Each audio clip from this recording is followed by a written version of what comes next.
మీ కుటుంబ శాంతి, ఆరోగ్యం, ఆర్థిక అభివృద్ధి కోసం రుద్రాక్ష మహాపూజలో తప్పక పాల్గొనండి. ఇప్పుడే నమోదు చేసుకోండి.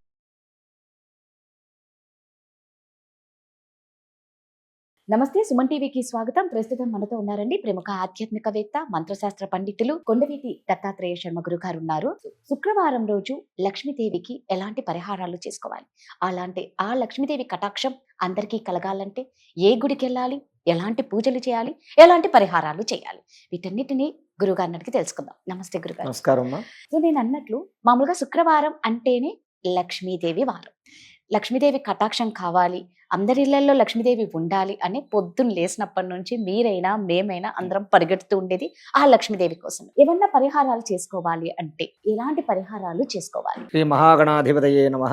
సృష్టిలో ప్రతి మనిషి కూడా ప్రధానంగా కావలసినటువంటివి 3 విధములైనటువంటి శక్తులు: ఇచ్ఛాశక్తి, జ్ఞానశక్తి, క్రియాశక్తి. ఈ 3 కూడా అమ్మవారి స్వరూపాలు. మహాకాళి, మహాలక్ష్మి, మహాసరస్వతి. ఈ వారాలలో శుక్రవారం అమ్మవారికి ప్రధానంగా సూచిస్తుంది. అందులో ప్రధానమైనటువంటిది ఇచ్ఛాశక్తి. మనిషికి అనేకమైనటువంటి కోరికలు ఉంటాయి. అంటే జీవితంలో ఎదగాలని, చక్కగా ఓ ఇల్లు కట్టుకోవాలి, మంచి జీవిత భాగస్వామి కావాలి, ఇలాంటి కోరికలు, సంతానం కావాలని కోరికలు ఉంటాయి. ఇవన్నిటికీ కూడా ఈ కోరికల యొక్క స్వరూపమే మహాలక్ష్మీదేవి. లక్ష్మి అంటే ధనం అని కాదర్థం. ఆనందము, ఐశ్వర్యము, ఆరోగ్యము, వీటన్నిటినీ కూడా లక్ష్మీదేవి స్వరూపంగా భావిస్తారు. ఇవన్నీ కలగాలి అంటే లక్ష్మీదేవిని ఏ విధంగా ఆరాధన చెయ్యాలి? శుక్రవారం రోజు అమ్మవారికి బాగా ప్రీతిపాత్రమైనటువంటి రోజు, అమ్మవారికి బాగా ఇష్టమైన రోజు. ఆ రోజు సూర్యోదయానికి ముందుగా నిద్రలేచి తలస్నానం చేసుకుని ఇంట్లో దీపారాధన చేయాలి. ఎప్పుడు చేయాలి? సూర్యోదయానికి ముందే దీపారాధన చేయాలి. సూర్యోదయం తర్వాత చేసేటటువంటి దీపారాధనకి ఎక్కువ ఫలితం ఉండదు. సాధ్యమైనంత వరకు సూర్యోదయానికి ముందే, అంటే 6 గంటల ముందే దీపారాధన చేయగలగాలి. అధమపక్షం 6 నుంచి 7 మధ్యలో అయినా చెయ్యాలి తప్ప 7 తర్వాత చేసేటటువంటి దీపారాధనకి ఫలితం అనేది ఉండదు.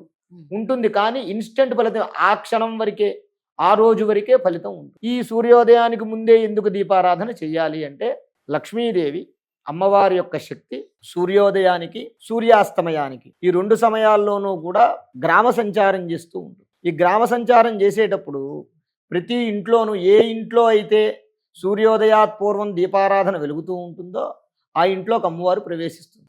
ఏ ఇంటి ముందైతే శుభ్రంగా ముగ్గులు పెట్టి శుభ్రంగా ఇల్లంతా నీట్గా ఉండి ఏ ఇంట్లో వాళ్ళు పడుకోకుండా ఉంటారో, చిన్నపిల్లలు, పసిపిల్లలు పర్వాలేదు, మరీ చంటి పిల్లలు 2-3 ఏళ్ళు, ఒక 5 ఏళ్ల లోపు వాళ్ళు అయితే పర్వాలేదు, కానీ మరీ 5 ఏళ్ల దాటినటువంటి వాళ్ళు కానివ్వండి, ఎవరైనా సరే ఈ సమయంలో సూర్యోదయం అయిన తర్వాత కనుక పడుకునున్నా సరే, ఇంట్లో దీపారాధన లేకపోయినా, ఇల్లు శుభ్రంగా లేకపోయినా సరే, ఇంట్లో ఎవరు స్నానం చేయకపోయినా సరే, ఆ అమ్మవారు ఆ ఇంట్లో అడుగు, లక్ష్మీదేవి యొక్క శక్తి ఆ ఇంట్లో అడుగు పెట్టదు. దాని కారణంగా ఏమవుతుందయ్యా అంటే లక్ష్మి ఎప్పుడైతే ఇంట్లోకి అడుగు పెట్టదో, లక్ష్మీదేవి వెనకాల దరిద్ర దేవత, జ్యేష్ఠాదేవి అంటారు, వారు అక్కగారు అనమాట, ఆవిడ రెడీగా ఉంటుంది. ఈవిడ ఎక్కడికి వెళుతుందో ఆవిడ అక్కడికి వెళ్ళదు, ఆవిడ ఎక్కడికి వెళ్ళదో అక్కడికి ఈవిడ వెంటనే వెళ్ళిపోతుంది. కాబట్టి ఆ జ్యేష్ఠాదేవి దారిద్ర దేవత ఏం చేస్తుంది, వెంటనే ఈవిడ వెళ్ళలేదు కదా అని చెప్పి ఆ ఇంట్లోకి ఈవిడ ప్రవేశిస్తుంది. ఎప్పుడైతే ఈవిడ ప్రవేశిస్తుందో, ప్రవేశించినప్పుడు ఏమవుతుంది, అక్కడ దారిద్ర్యం, కష్టాలు, అప్పుల బాధలు, రోగ బాధలు, ఇలాంటివన్నీ కూడా, సమస్యలు, ఇలాంటివన్నీ కూడా వస్తూ ఉంటాయి. ఆ కారణంగా మనం సూర్యోదయాత్ పూర్వమే నిద్రలేచి దీపారాధన చేయాలి. ముందు ఉత్తి రోజుల్లో, అంటే ఇప్పుడున్నటువంటి కలియుగంలో, ఇప్పుడున్న పరిస్థితుల్లో కాస్త ఆలస్యమైనా సరే శుక్రవారం మాత్రం ఖచ్చితంగా సూర్యోదయాత్ పూర్వం మాత్రం లేచి చేస్తే గుడ్డిలో మెల్ల అన్నట్టుగా కనీసం ఆ ఒక్కరోజు చేసినటువంటి ఫలితం ఆ వారమంతా కూడా అమ్మవారు అనుగ్రహించేటటువంటి ఆ అవకాశం ఉంటుందన్నమాట. అలా సూర్యోదయాత్ పూర్వం దీపారాధన అన్నీ చేసినటువంటి తర్వాత అమ్మవారికి పాయసం అంటే బాగా ఇష్టం. పాయసాన్న ప్రియాత్వక్స్త అని లలితా సహస్రనామంలో చెప్పారు. అమ్మవారికి పాయసం కానీ, చక్కెర పొంగలి కానీ, బెల్లంతో వండినటువంటి తీపి పదార్థం ఏదైనా సరే అమ్మవారికి బాగా ఇష్టం. ఆ పదార్థాన్ని ఇంట్లో దీపారాధన చేసిన తర్వాత ఆ అమ్మవారికి నివేదన చేయాలి లక్ష్మీదేవి స్వరూపంగా. తీపి ఆనందానికి హేతు.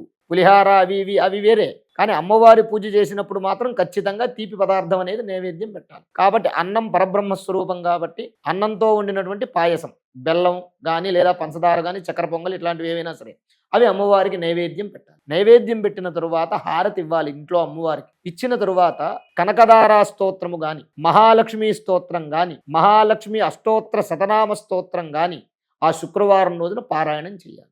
చేస్తే షడ్భిర్మాసై ఫలం లభేద్. అలా చేస్తూ ఉండగా 6 నెలల తర్వాత నుంచి దాని యొక్క ప్రభావం చూపించడం మొదలు పెడుతుంది. 6 నెలలు 6 నెలల నుంచి దాని ప్రభావం చూపించడం మొదలు పెడుతుంది. ఇప్పుడు ఎందుకంటే ఇప్పుడు మనం డబ్బులు దాచుకోవాలి. ఇప్పుడు ఈ రోజున మనం బ్యాంకులో ఓ ₹1,00,000 వేస్తే వడ్డీ ఈ రోజే వచ్చేది కదా. నెల రోజుల తర్వాత ₹1,000 వడ్డీ వస్తుంది. 10% దానికి 10వ వంతు వడ్డీ వస్తుంది.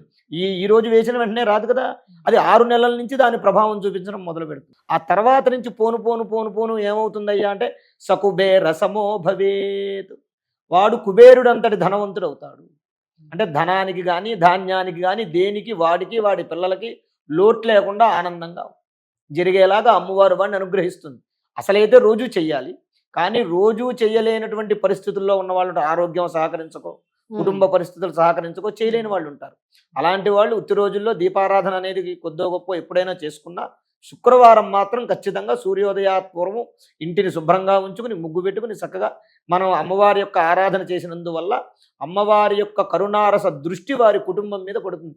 ఒక్కరి మీద కాదు, కుటుంబ సభ్యులందరి మీద కూడా పడి వాళ్ళకి ఆయురారోగ్యైశ్వర్యాలను ఆ యొక్క అమ్మవారు ప్రసాదిస్తుంది. తదుపరి ఏదైనా దేవాలయానికి వెళ్ళాలి. ఏదైనా దేవాలయం అంటే దగ్గరలో మహాలక్ష్మి అమ్మవారి దేవాలయం ఉందనుకోండి, చక్కగా వెళ్ళి ఒక 5 ప్రదక్షిణాలు చేసి అమ్మవారికి చక్కగా పూజ చేసుకోవాలి. పసుపు కుంకుమ కొబ్బరికాయ పూలు పళ్ళు పట్టుకెళ్ళి అమ్మవారికి పూజ చేయాలి. ఆ పూజ చేసుకున్న తర్వాత చక్కగా అక్కడ కాసేపు కూర్చుని అమ్మవారిని చూస్తూ ధ్యానం చేసుకుని మనకున్నటువంటి కష్టాలు, ఇప్పుడు మనకి ఎన్నో సమస్యలు ఉంటాయి, మన స్నేహితులు బంధువులు ఎవరో మన ఇంటికి వస్తారు. వచ్చినప్పుడు ఏం చేస్తాం, రే బాబు నాకే కష్టం ఉందిరా బాబు అని మనం చెప్పుకుంటాం. అలా అమ్మవారి దేవాలయానికి వెళ్ళి ఆ శుక్రవారం రోజున అమ్మవారికి చెప్పుకున్నందువల్ల అమ్మవారు అరే నా బిడ్డ నా దగ్గరికి వస్తున్నాడు కాబట్టి వీడికి కష్టం ఉంది కాబట్టి ఆ కష్టాన్ని వాడికి తొలగించాలి అని ఆ కష్టాన్ని నివారణ చేసే రకంగా అమ్మవారు మనల్ని అనుగ్రహిస్తుంది. ఒకవేళ ఇంటికి దగ్గరలో అలాంటి లక్ష్మీదేవి దేవాలయం లేకపోతే, ఆ అమ్మవారి దేవాలయం లేకపోతే దగ్గరలో రాజరాజేశ్వరి టెంపుల్ ఏదో ఒకటి ఉంటాయి. మహాలక్ష్మి అమ్మవారి దేవాలయం కనుక లేకపోతే ఏ అమ్మవారి దేవాలయానికైనా వెళ్ళొచ్చు. అంటే మీరు లక్ష్మీదేవి అన్నారు కదా, ఇక్కడ రాజరాజేశ్వరి దేవి అమ్మవారు కదా, మరి అంటే అమ్మవారి దేవాలయం ఏదైనా వెళ్ళొచ్చు అని చెప్పాను. అవును, దానికి ఏ అమ్మవారైనా వెళ్ళొచ్చని ఎందుకన్నానంటే షణ్ణవతి కళలు అని ఉంటాయి. అంటే 64 కళలు ఉంటాయి, చతుషష్ఠి కళలు అంటారు. ఆ చతుషష్ఠి కళలు కూడా ఆ ఏదైనా ఒక విగ్రహం ప్రతిష్టాపన చేసేటప్పుడు ఆ కళలన్నీ కూడా ఆ విగ్రహాన్ని ఆవాహన చేస్తారు, విగ్రహంలో ఆవాహన చేస్తారు. ఆ 64 కళల్లోనూ కూడా లక్ష్మీ కళ కూడా ఒకటి. అందువల్ల లక్ష్మీ స్వరూపం ఖచ్చితంగా ఆ అమ్మవారి యొక్క రూపంలో అక్కడ ఉంటుంది. ఏ అమ్మవారైనా సరే ఇచ్ఛాశక్తి, జ్ఞానశక్తి, క్రియాశక్తి, ఈ 3 శక్తులు ఎవరయ్యా అంటే ఈ 3 కలిపినటువంటి రూపమే అమ్మవారు. అక్కడ సరస్వతీదేవి ఉంది కదా అని చెప్పి మనం లక్ష్మీదేవి కాదు అని అనుకోవటానికి లేదు. పైకి మనకి కనబడే రూపమే సరస్వతీదేవి, కానీ లోపల ఉండేది లక్ష్మి, మహాకాళి, మహాలక్ష్మి, మహాసరస్వతి, 3 అమ్మవార్ల యొక్క రూపము కూడా దాంట్లో ఉంటుంది. అలాగే లక్ష్మీదేవి ఉంది కదా అని సరస్వతీదేవి కాదని అనుకోకూడదు. మనకి పైకి కనబడే రూపమే అది తప్ప మిగిలినటువంటి శక్తి లోపల లక్ష్మీ కళ అనేది ప్రతి అమ్మవారి లోపల ఉంటుంది. అలాగే సరస్వతీ కళ అనేది ప్రతి అమ్మవారి లోపల ఉంటుంది. కాబట్టి శుక్రవారం మహాలక్ష్మి అమ్మవారి దేవాలయం దగ్గరలో లేకపోతే ఏదైనా అమ్మవారి గుడికి వెళ్ళి చక్కగా కుంకుమ పూజ చేయించుకుని దర్శనం చేసుకుంటే అమ్మవారి యొక్క అనుగ్రహం వల్ల వారికి ఉన్న కష్టాలు నివారణ, లక్ష్మీ కటాక్షం పొందుతారు 100%. ధన్యవాదాలు. ధన్యవాదాలు.